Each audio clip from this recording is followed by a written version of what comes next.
Amen.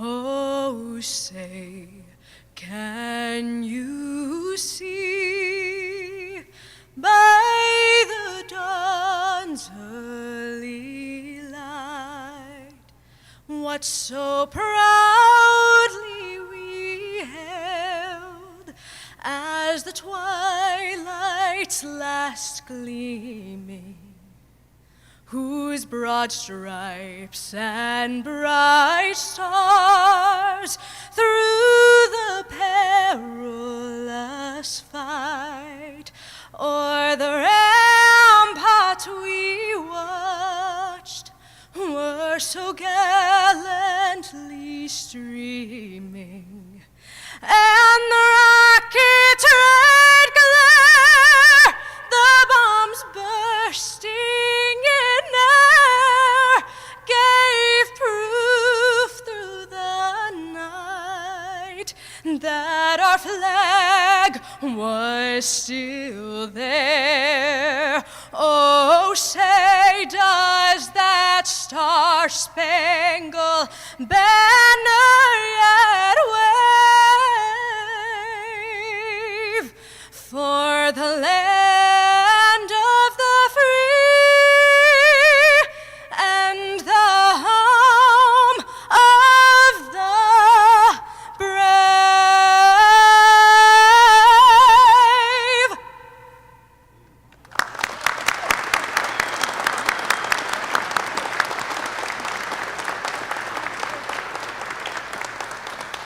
Ladies and gentlemen, please be seated.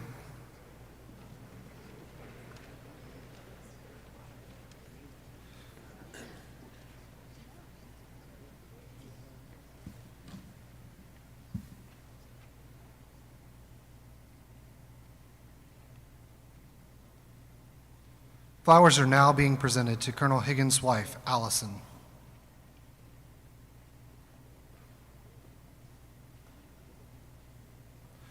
For her undying love, support, and dedication over the years.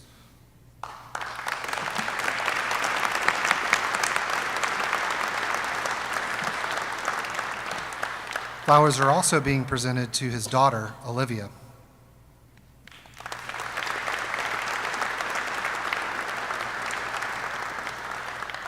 His mother, Donna.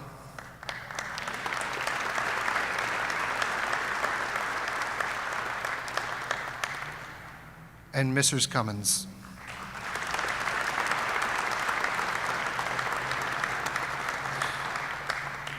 And a gift is being presented to Colonel Higgins' Jack, his son, his father, Patrick, and his father-in-law, James Cummins.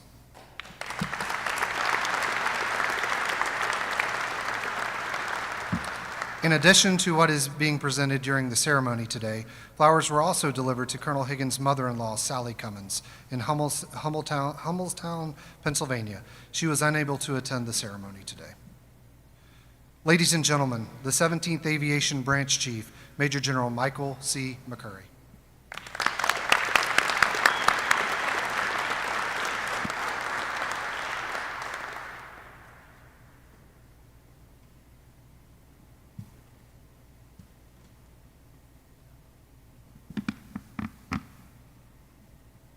Sonny, thanks for that wonderful invocation. And how about another round of applause for that national anthem?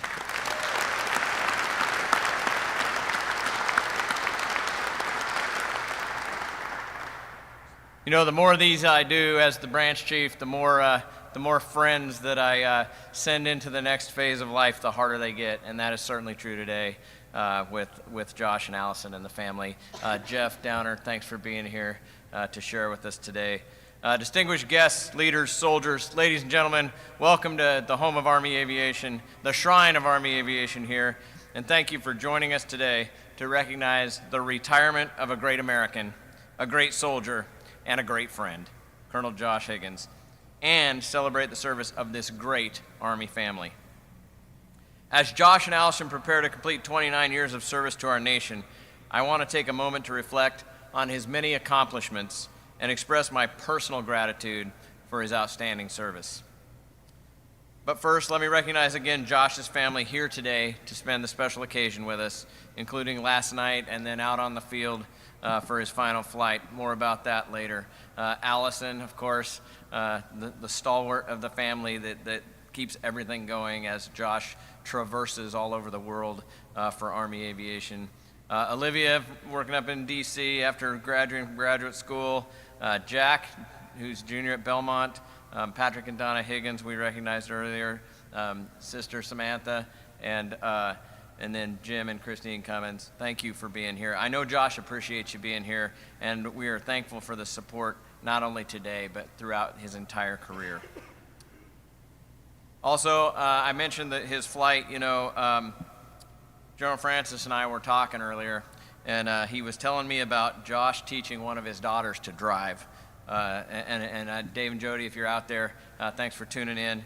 But he said she's only had a few fender benders due to Josh's exquisite instruction. So you can imagine my relief yesterday when the Black Hawk came back in one piece. It seems like a long journey from our day to today. But Josh, as you sit there, I'm sure it's all flashing before you and passing in the blink of an eye. The places you've been, the smells of the football field and the battlefield, and most of all, the faces of the people you've known. Josh will proudly tell you about the class of '95, and I know there's a couple right back in here somewhere that graduated with him. Speaking of that, Josh went to Josh went to West Point, wanted to play football. The coach because he lost weight. And as Whitney would tell you that Josh became the beastiest of beasts on the intramural fields for the company circus, right? So Josh, I would normally pull in facts from 1995, but Riz, you messed that up last night for me. So we'll use 1973 instead, the year that this strapping colonel here entered the world. It was a critical time for our nation as we were formally ending our involvement in the war in Vietnam. For you horse racing fans, Secretariat was the first horse since Citation to win the Triple Crown. Gas was 40 cents a gallon and a dozen eggs cost 45 cents. Perhaps fittingly for this family who often had their soldier deployed far away from them, Tie a Yellow Ribbon Around the Old Oak Tree by Tony Orlando and Don was the top song, and Bad Bad Leroy Brown was a close second. So I probably should let Allison and your mother decide which one is your theme song. Mackie kind of screwed up this next part. I was going to say, speaking of childhood, I have to tell you a story about Josh growing up in rural Pennsylvania. At a very early age, he dreamed of a particular job, and it was a job that would charge every fiber of his being. A job that would motivate him and take him to exotic places like the Metro. Riding to the Pentagon, where he would get to visit really great population centers like Dugway, the Western Test Ranges. A job that would keep him on the road 3 weeks out of every month. And of course, he realized he'd have to do a couple other things in the interim, so he decided to be an Army aviator before he got to his dream job. He persevered, and after years and years of preparing and waiting, he finally achieved it in 2020, becoming the director of the CDID. Josh, few people ever get a chance to attain their dream, much less do it as well as you. Seriously, though, in his final assignment, Josh has had an immense impact on Army aviation that will last for years to come, and we thank you for your efforts there. Josh will now be retiring from his dream job, and it'll be our loss. For the last 48 months, he's been instrumental in everything we did in transformation of Army aviation, overseeing current needs through the ACM's future aviation modernization requirements, balanced with the CFT. He led the directorate in the conduct of experimentation, analysis, future warfighting concepts, organizational design, equipment testing, and prototyping, and he did it well. He brought the same professionalism and enthusiasm to all of his other assignments before this, such as when he was the USAE SIG for the 14th Branch Chief, General Lundy. I'm sure that was an easy job. Josh planned, prepared speeches, and talking points for engagements and led various initiatives, and he had the pleasure of supporting General Lundy, General Francis, and I in rapid succession. But this great Army leader and family, as General Francis and I discussed earlier, have always answered the call. From the frozen North Country around Fort Drum, Shane, thanks for being here, to the battlefields of Iraq and Afghanistan, to the polished floors of the Pentagon, the immense commitment of the Higgins family always shined through. Josh paid his dues for all the opportunities he had to command and for his KD time by serving in the Aviation Directorate in Department of the Army. In this role, he provided oversight and key staff leadership of aviation policies, programs, and integration. But I think Josh would say that his next job was one of his most rewarding. As Commandant of the United States Army Military Academy Prep School, he had the privilege of developing malleable young men and women into leaders of character through a rigorous 10-month academic, athletic, and military program, preparing them for admission to the United States Military Academy. Some of them were celebrating with us last evening, and I could see in his eye the pride in seeing where they were. Josh's career encompasses courageous actions and dedication in peacetime and combat. His awards and decorations include the Legion of Merit, Bronze Stars, Air Medals, Master Army Aviator Badge, and the coveted Army Staff Badge, where we served together for too long. Yeah, I see. Good job keeping it on there today. A career and life well spent. When talking with some of those who have known Josh, they would describe him in many ways. Someone who is smart, self-deprecating, and knows how to take care of and motivate people. Perhaps most telling, Jody Francis said just recently to me, Josh had a special skill.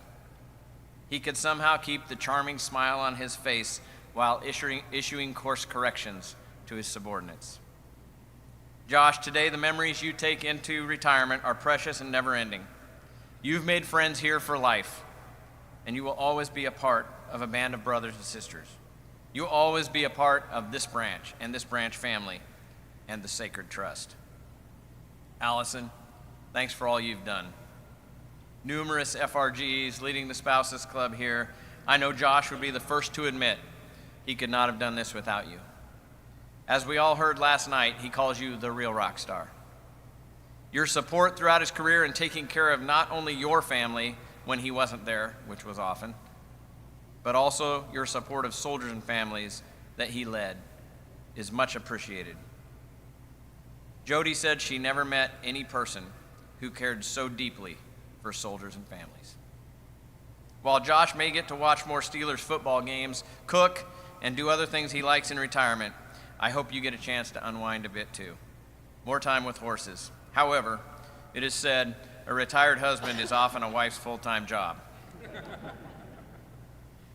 Higgins family, while we celebrate your storied career of excellence in uniform, we realize that you will continue your life's journey to its next destination. Josh and Allison have not yet decided on where that might be. We hope it'll be near Fort Novosel, but we know he's looking forward to the next opportunities, and location will depend on that. I suspect there's another dream job out there, marginally better than the Sea did. On behalf of Sadie, the USAE staff, and our Army, I wish you and your family the best. If the adage, the best predictor of future performance is past performance, is true, I know your upcoming endeavors will be successful. You have given your all to the jobs you were assigned, and you left all of them better than you found them. As we say farewell to Josh, we do so with mixed emotions. On the one hand, we're sad to see him go. We'll miss his enthusiasm and dedication.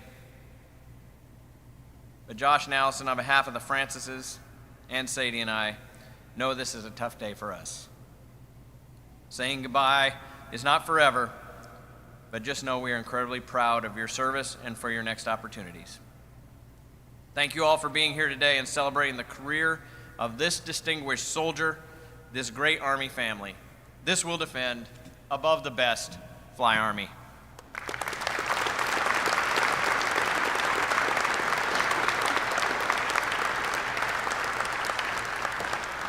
Colonel and Mrs. Higgins, please join General McCurry in the front.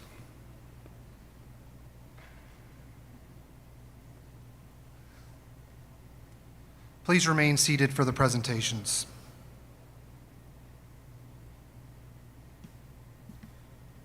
Attention to orders. The Legion of Merit is presented to Colonel Joshua P. Higgins for exceptionally meritorious service while serving in positions of increasing responsibility, culminating in a 29-year career as Director, Army Aviation Capability Development and Integration Directorate.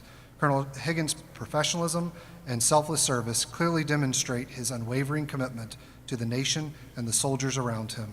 His thoughtful and caring leadership, as well as his dedication to duty, will leave a lasting impact on the Army. Colonel Higgins' distinguished service reflect great credit upon himself, the Futures and Concepts Center, the Army Futures Command, and the United States Army. Given by order of the Secretary of Army, 22nd day of March, 2024. Signed, David M. Hodney, Lieutenant General, Deputy Commanding General, Army Futures Command.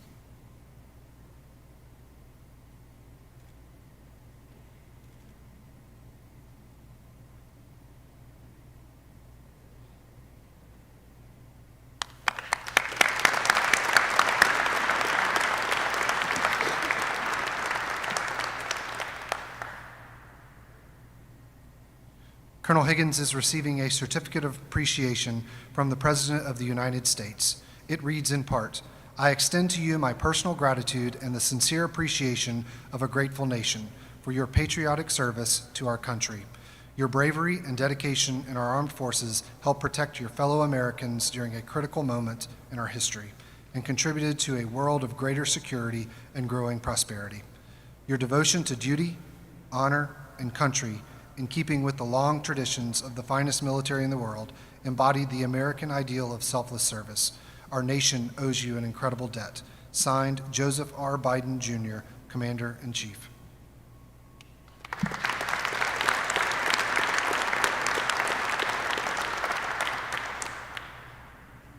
Not presented here, but Colonel Higgins is also the recipient of congratulatory letters from former Presidents Donald J. Trump, George W. Bush, and William Jefferson Clinton, as well as the recipient of a certificate of appreciation presented by Governor Kay Ivey of the state of Alabama. Colonel Higgins will now be presented a certificate of retirement signed by General Randy A. George, the Army Chief of Staff, for his commitment and dedication over the last 29 years of service.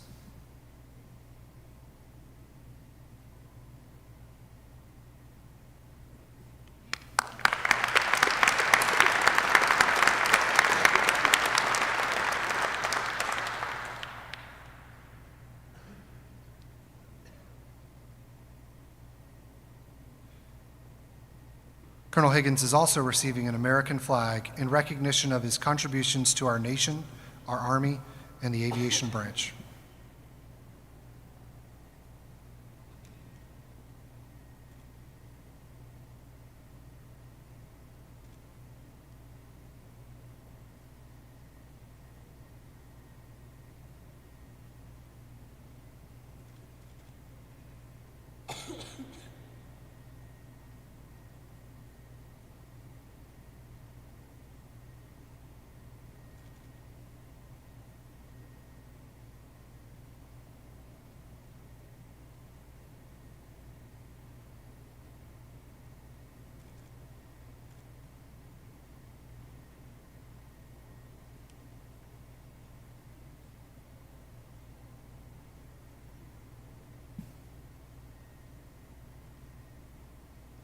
General McCurry will now present Colonel Higgins with the Order of St. Michael Silver Award.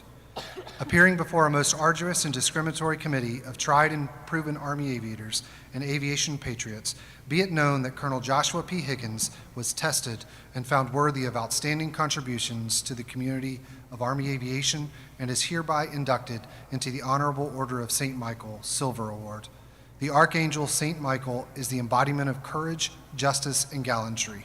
So too, the aforementioned individual embodies these qualities and represents excellence in Army aviation. Therefore, the President of the Army Aviation Association of America acknowledges that this patriot is due special honor and respect for now and posterity. Given under my hand this 11th day of March, 2024, signed Major General Retired Walter L. Davis, President, Army Aviation Association of America.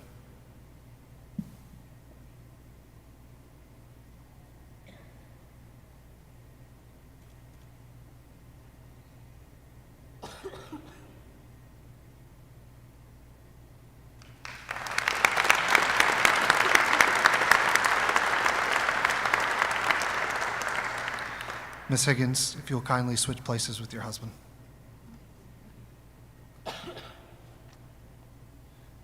Attention to orders. The Secretary of Army has awarded the Meritorious Public Service Medal to Mrs. Allison Higgins for extremely selfless service supporting soldiers, civilians, and families from December 1995 to August 2024. Mrs. Allison Higgins demonstrated complete commitment for the care and concern of today's Army family. Her outstanding dedication and support were instrumental towards providing sincere care for her community and for our Army families. She devoted her time and talents supporting community organizations, serving as a role model and mentor to those with whom she came in contact. Her dedication and spirit of volunteerism are in keeping with the highest tradition of selfless service and reflect great credit upon herself, the Aviation Capability Development and Integration Directorate, the Future and Concept Center, and the Army Futures Command, United States Army Aviation Center of Excellence, and the United States Army. Signed, Major General Michael C. McCurry, Commanding General.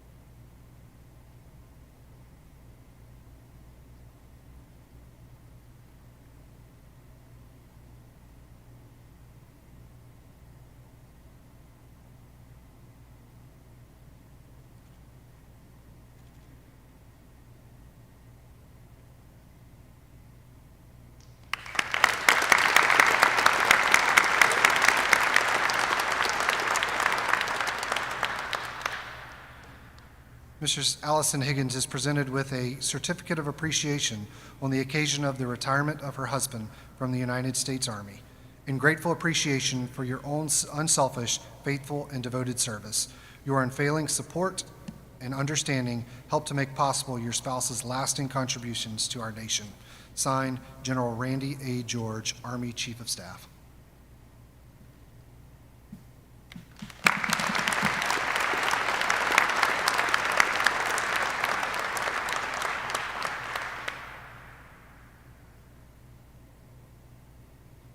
In recognition of outstanding support, a certificate of appreciation is presented to Mrs. Allison Higgins for her exceptional support to the soldiers and families of the United States Army aviation community.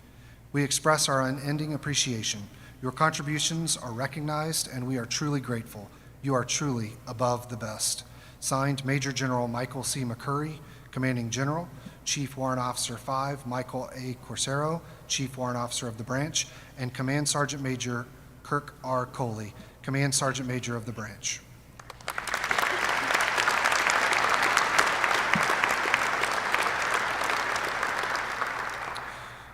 Thank you, General McCurry and Mrs. Higgins. Ladies and gentlemen, Colonel Joshua P. Higgins.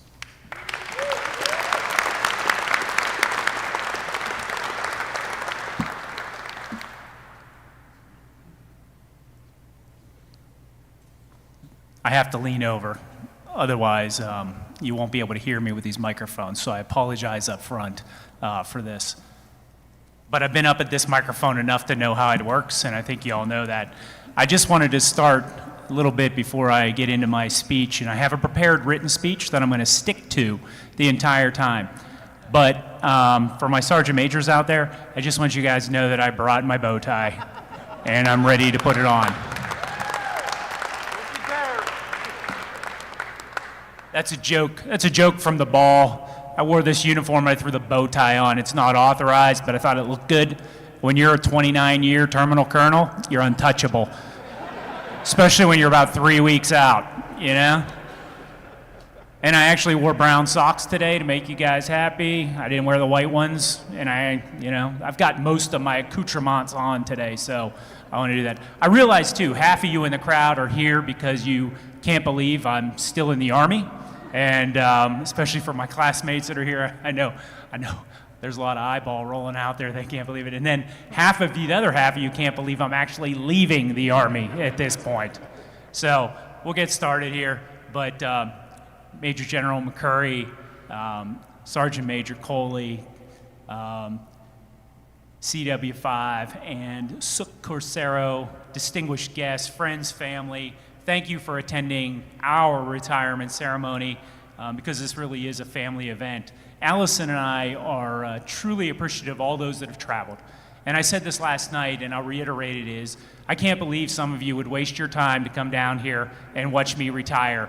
God help you, but I really appreciate the fact that we had people come in from all over the place, and thank you so much for taking that time. Now, I did time it right so that you could go into the 4-day weekend and things like that, and for the industry out there, you'll get your time with Josh. If you need it, you can get the other Josh here so you can put it on your business, expenses and stuff like that, but we'll make sure everybody's taken care of at the end of the day. So thank you for coming in. And then for everyone online, and specifically Sally, who's out there, who's been such a big part of our lives, it's just great to have you all out there watching in, and so thank you very much. I also want to thank all those that made this event special. So to have this in the museum, and I'll talk a little bit about it here in a few minutes, is absolutely special. So I want to thank the museum. I want to thank Protocol, Jenny and the team, Leanne, everyone that had to deal with all the changes and everything else made this incredible.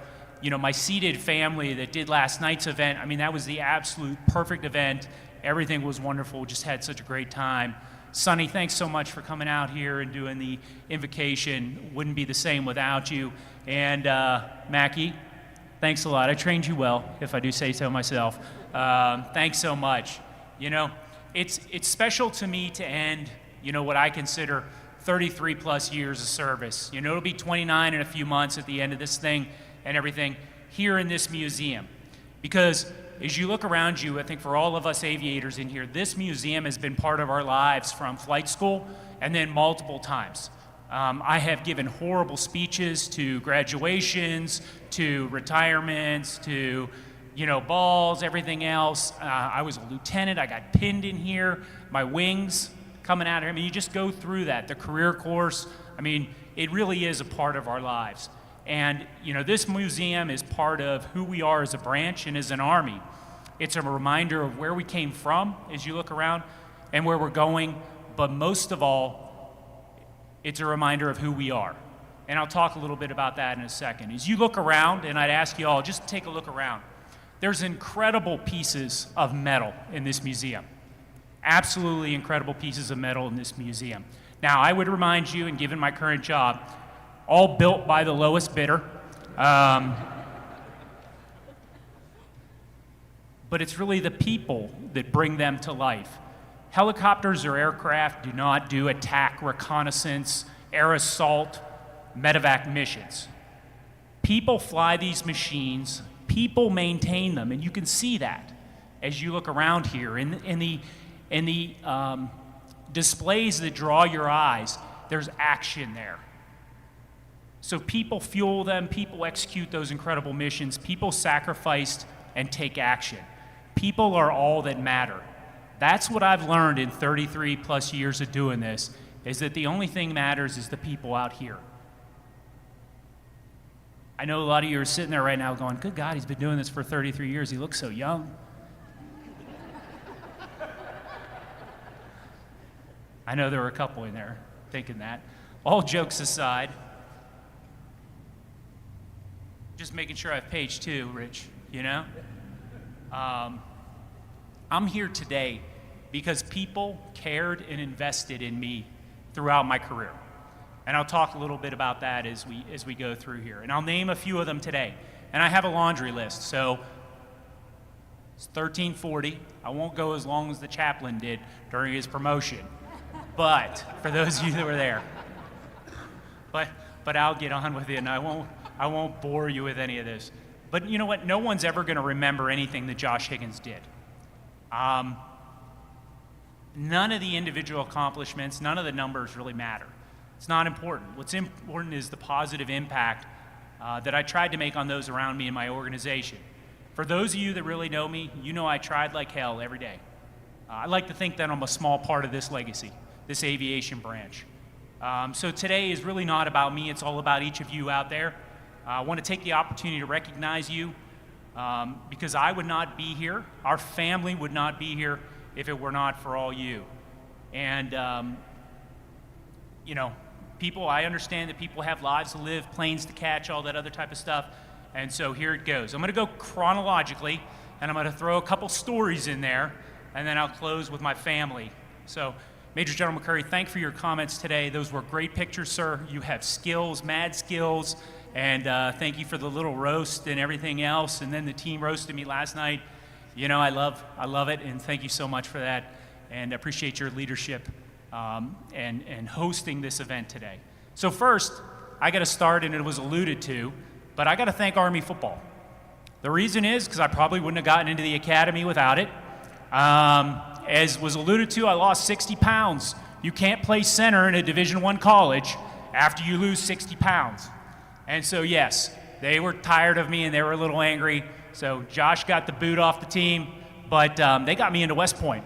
And so I told Jeff Munkin that when I was up there. I said, hey, I just want to thank you for the opportunity. I didn't turn out well for Army football, but for the Army, I did okay. They got their dollar out of Josh Higgins.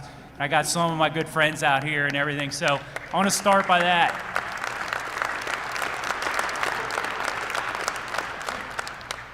He's not here, but my roommate at the time, I was a terrible cadet. He taught me how to be a cadet after I got kicked off the team. And so Andy Ziesness, you know, I have to mention Adam Balyakonis and Jason Cornett, who flew in today. So just so you know, I was from Pennsylvania. A good chunk of my high school went to Penn State. That is an actual college. I didn't realize that back then. So I went down there to visit a friend. And I walked into the sorority floor that we were staying on, and I ran into the most beautiful woman I've ever seen in my life, and I was captivated. Now, I alluded to it last night. She had a boyfriend at the time, so it took a little bit of while and everything else. But as you all know, Allison and I got married, and while we were dating, we had a good friend, Adam Balyakonis, and Allison's good friend, Jen Chalk. We introduced those two, and they ended up getting married. And then Jen Chalk had a good friend from home, and she married our other good friend, Jason the Weasel Cornett. And so we have 7 children and 3 successful marriages out of that trip to Penn State. I mean, that's pretty amazing whenever you think of it at the end of the day. And so just, you know, great memories, all that, great friends that got me through and everything. I also have to thank my other roommates, Matt Straub, Keith DeLoach, also there at West Point. At one point, Dave Doyle, Lori Robinson, Bill Ryan, myself, Whitney Gardner, R.J. Garcia, Ryan Coyle, we're all in the same company, C2, Go Circus. And so we were standing around the office one day, all in the Pentagon, all of us. And we were talking and making fun of each other. And Frank Tate, which today is his birthday, and you know what Frank would tell me? He'd be like, hey, Joshy, because that's what he called me. He'd be like, just get on with it, man, okay? So I just want to recognize Frank and everything. He was a close friend and worked the crap out of me forever. But anyway, he said, how do you all know each other? We literally all live side by side up at West Point. I mean, just kind of crazy. And part of that, Whitney Gardner was part of that team. And so the Gardners, we have raised our children together. So those kids are like, you know, brothers and sisters. And so really just incredible people that we met and got to spend a lot of time with. and just thanks for coming here today. The other thing I want to reference, and we talked about it a little bit, is the 95 Mafia. So out here in industry, every company has a member of the class of 95 in it, whether they realize it or not. And we run the show. They don't realize it. So Ryan Coyle, Andy Carter, JT Naylor, David Phillips, Kevin Chaney, Jay Hopkins, my super battle buddy from his CFT days, Justin Hiley, smarter than all of us, Dave Hall, Brad Bruce, Eric Pavlik, and Jeff Gaines out there just doing an incredible job, and I love to have them. So I'll move on. Flight school. One of the stories out of flight school was I was told I wasn't going to make it by my Bullock instructor. I was too laid back. And so I stand here today. I think I did okay, somehow. 10th Mountain Division, Alice and I signed in at 10th Mountain Division, and we went to what was called the Commons back then. It was the restaurant on post. And I'm going to stand up. I can't bend over anymore. My back. Anybody from the VA clinic here? I got to get that. I got to get that logged. They actually called me on the way over here. So Allison and I mean, newly married, just coming out of flight school. Of course, we report to Fort Drum in January 1997. I mean, it was unbelievable. Snow, everything else. So we go into the Commons, and there are only 2 other people in the Commons. And I had just signed into the unit, and so Alice and I, we walk in, we see 2 other people. They actually seated us right on the other side of the barrier. So you had these 2 people, and then you had right there. Well, those 2 people were Shane and Libby Deverell, my 1st Battalion commander in the Army. And it was like we were having dinner with them, and I just remember it was the oddest thing because I just hadn't figured anything else out yet. And so they talked to us and were so good to us and everything. And I always remember I came into work, I was like the assistant S1 before I took a platoon, and Shane took me down to the motor pool with him one day. Here's the battalion commander and the brand new butter bar 2nd lieutenant who got lost during PT. It started snowing. We did a release run. I think I ran for like an hour and a half that morning or something. They sent somebody to get me like a day later, and I showed back up. But Shane took me to the motor pool, and he started teaching me. And that has continued for 29 years. Both Shane and Libby. They have always been there, and I don't know how they do it. So, I was platoon leader under Shane. I was a company commander multiple times under Shane, and I will tell you, even to this day, I'll wake up and I'm having a bad day, and I don't know how he feels it, but on my phone, I'll pick it up and I'll say, Shane Devlin, and be like, hey, I just want you to know how proud of I am. You and Alice are doing such a great job. I mean, that has been going on for 29 years. So you talk about the Army family and investing and people caring about you, and I could go on and on and on of what that family has done for us over the years, and it is just incredible. He promoted me to 1st lieutenant, promoted me to captain, he promoted me to major. The only reason he didn't get me to lieutenant colonel is because I did it like 10 minutes before I got on a plane to go to Afghanistan or Iraq. I can't even remember at this point. I've been there so many times. I actually have an Afghan and Iraqi dialect or thing. Allison's shaking her head. Told me to walk away from that one. Allison also said she didn't want any pictures today. So, I mean, that's a realistic request for the day. She made some other comments, but I'm not allowed to say them up here. I thought they were funny. She didn't. So, but that is the best family, the ultimate mentor, and I can't even begin to describe your impact on me. I have modeled myself after you. Our family has modeled ourselves after you all these years. And so when they say Calm, Cool, Collective, I just remember the man I saw that first day in the unit, Calm, Cool, and Collective, and had some things going on in the organization, taking over for General Barkley. If anybody's ever been in an organization with General Barkley, they know what Shane inherited as a battalion commander. But he was the chief of staff. He had just moved. The other thing that I want to say is that unit at 10th Mountain Division was the best organization in the world. I ended up spending 8 years at 10th Mountain. I had a little Korea and career course in between. Shane had taken brigade command there, and I came back. But I go back to guys like Big Daddy Dick Edgington. It's probably not a lot to remember him. When DES came to town, Dick gave them rides. I'm not joking. They lined up and he gave them evaluations, and they sat across the table and they learned. It was unbelievable. I took my first flight with Dick, and we did an unusual attitude recovery. Now, I'm right out of flight school. I got 18 hours in the Black Hawk. I get to my first unit, we're flying, Dick takes me out to check me. And he starts doing that unusual attitude, and I didn't take the flight controls from him. And he's like, are you gonna take the flight controls? And I looked at him and I said, Mr. Edgington, if you can't control this thing, what do you think I'm gonna do? Dick just shook his head, did a lot of work with me. Mike Swisher, oh my God, what a little punk. Oh my God, came out of the 58 Alpha Charlie community. They made him go to Blackhawks. He was angry, he didn't like it. And I remember him putting his arm around me and cursing at me and saying, you're not gonna be some jacked up lieutenant, I'm not having some. But I'll tell you what, that man made me a pilot in command early. I don't know who signed off on those PIC orders, but it should not have. That was back in the day when they would crew me with a W1 to see if we got home. And sir, you remember at NTC, you were in the back, and oh my God, the dust and everything, and me and like a W1, Pete Madsen were up front. God help us all. But Mike was incredible. Command Sergeant Major Jeff Sturdivant. He was my first sergeant. That man put time and energy into me and was one of the best. He was actually our division sergeant major for 2 years, but they wouldn't actually call him the division sergeant major because he was an aviator. Think about that. Unbelievable man, but time and energy. George Kelly, Tim O'Sullivan. Tim's probably in jail now, but I don't know. Staff Sergeant Heron, First Sergeant Frank Wallace. And then I ran into this guy, Major Mike Lundy. Oh my Lord, I did not know at the time, young major, senior lieutenant, that man would work me for the next 20 years of my life. And you cannot ask for two more different personalities, but he drugged me around from assignment to assignment and everything else, and so I just got to thank him for all that. General and Kim Crutchfield, two others that just have been significant in Allison and I's development and always taken care of me and done so much. Orlando and Liz Lopez, Kelly and Shannon Hines. Kelly was my company commander, I was platoon leader, and then he handed off battalion command to me at 225 Aviation. And what a special moment standing on that parade field and getting that from Kelly. And then Dave and Mary Jo Brostrom. We called him the Big Red One.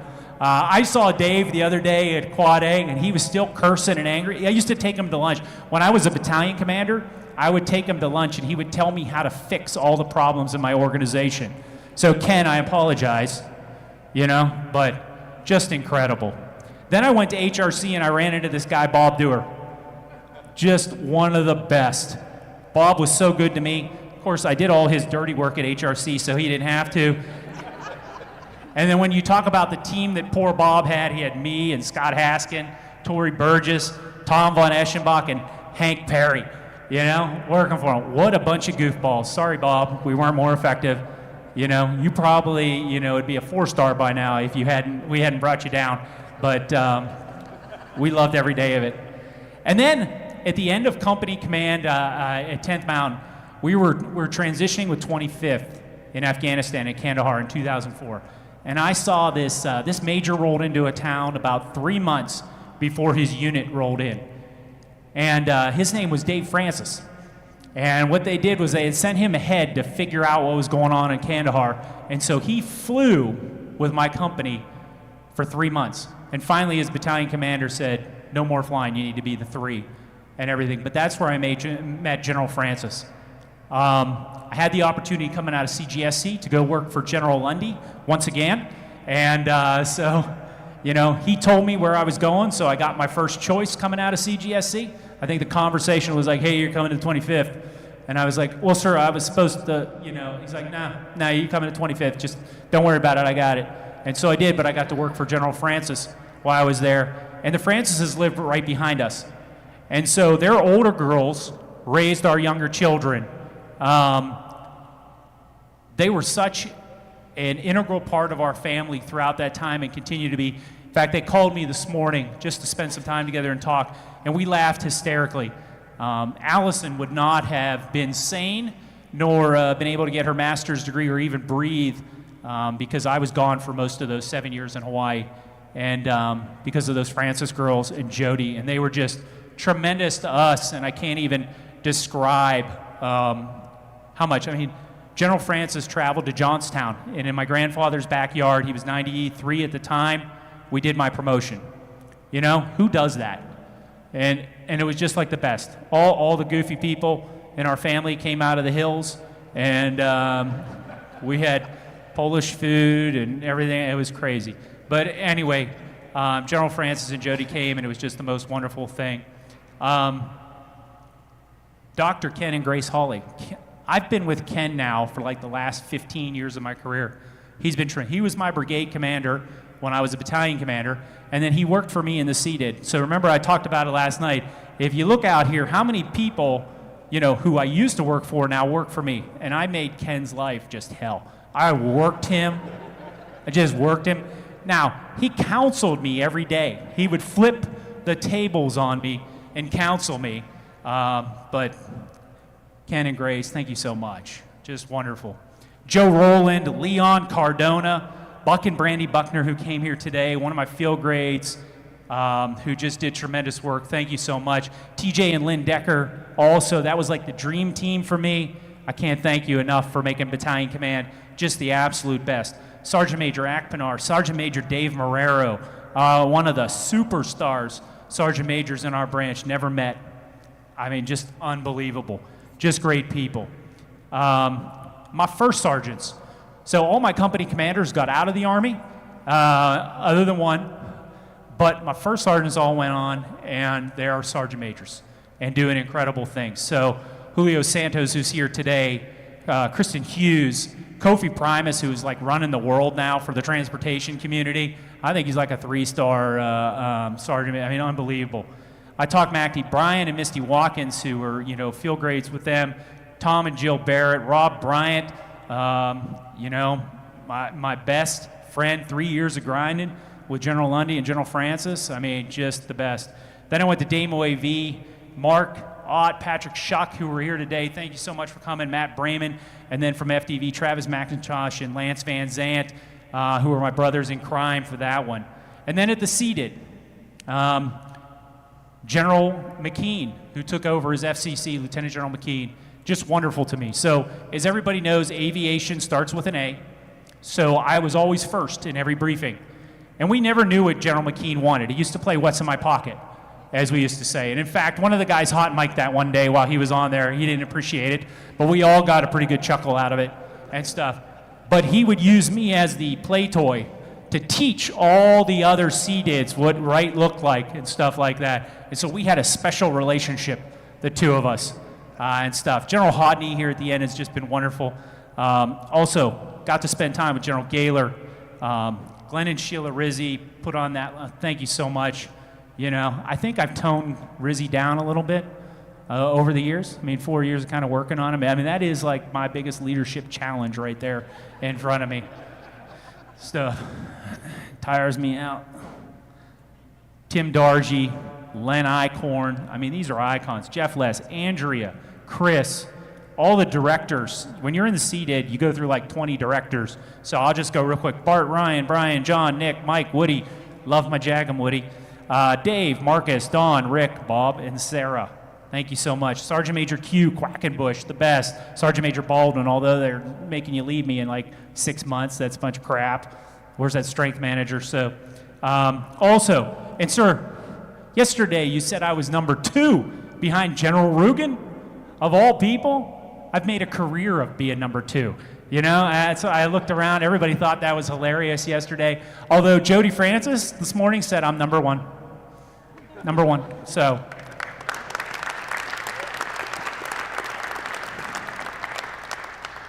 General Barry, and then Mr. Jeff Downer. Sir, thank you for coming. You have been a mentor to all of us CDID directors.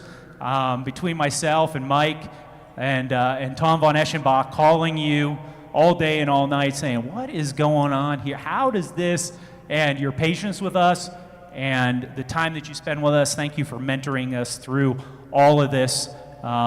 We appreciate it. Otherwise, we'd have been even more lost than we are. And thank you so much. Jimmy and Lisa Wilson, Josh Ruiz Sanchez, you're going to be the best, man. I'm just so happy for you. As I saw the emails flooding in over the last 24 hours, I was just like, praise God, man. I don't have to answer all that crap. Boss was texting this morning, everything else. You and I are playing pickup ball, cleaning up the battlefield and stuff like that. I mean, I'll be your assistant for a couple more months, but you're going to enjoy yourself, and good luck with it. The acquisition community, I think, Kevin, you're representing everyone, but couldn't ask for a better set of partners here and everything. Thanks so much for coming down and just being a great friend over the years. And, the ultimate seated director sitting beside you right there, Ellis Golson. So Ellis did the job for 15 years, which I have no idea how in the world. Now, I did make sure I was in the job 1 month longer than Tom von Eschenbach. So for green suit seated directors, I am the longest standing, and in my own mind, I was the best. Now, there's only been 3 of us. We don't really count Mike Best because he's only here a short period of time. Mike, I hope you're not tuned in. I love you. And stuff, but we'll go from there. And then for the industry partners, I always tell everyone this takes 3 groups of people to get this modernization effort done.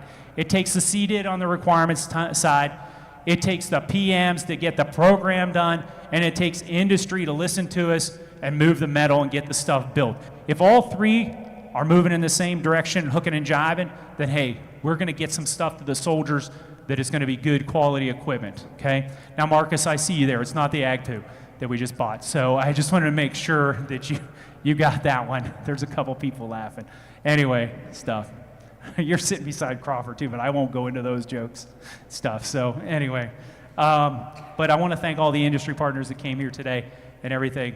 And it's 14:01. I'm going to finish with, first, Mom and Dad, thank you very much for coming down. Thank you for raising me, providing me a stable home, and somehow believing in me. My mother will tell the story. I only applied to 2 colleges, and it was West Point and the Naval Academy, okay, which was unheard of in Johnstown, Pennsylvania. So if you know anything about Johnstown, which you probably don't, if you've seen the movie Slapshot or All the Right Moves, it still looks like that today, okay? It is something else. But I applied to both. Somehow I got into both.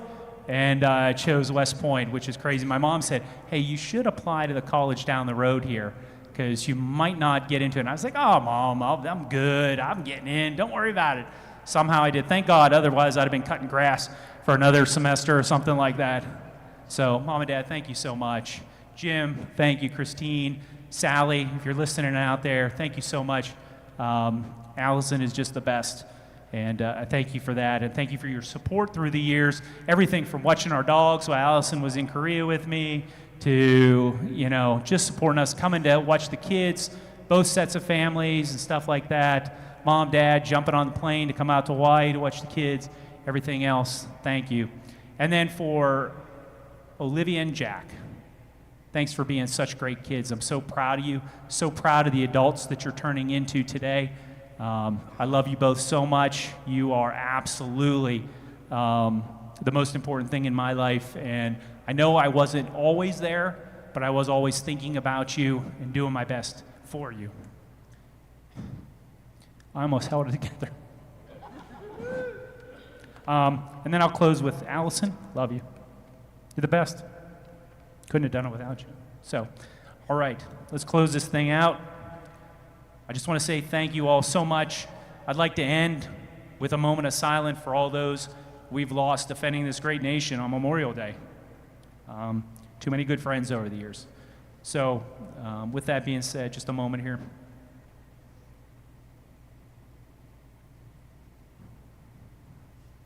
Thank you all very much. Love you all.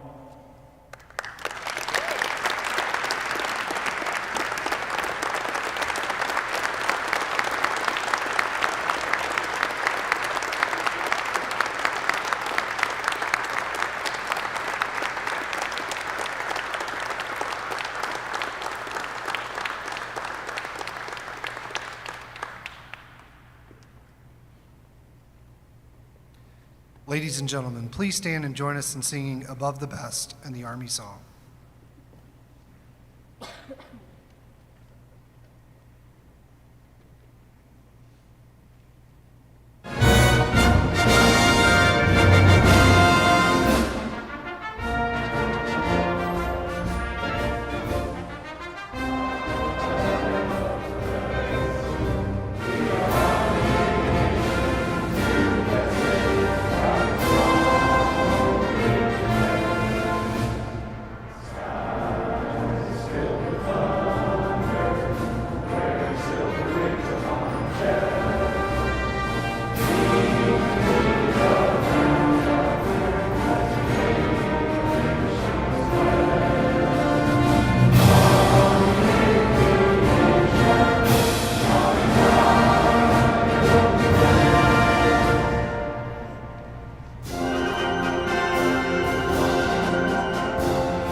Ladies and gentlemen, this concludes today's ceremony.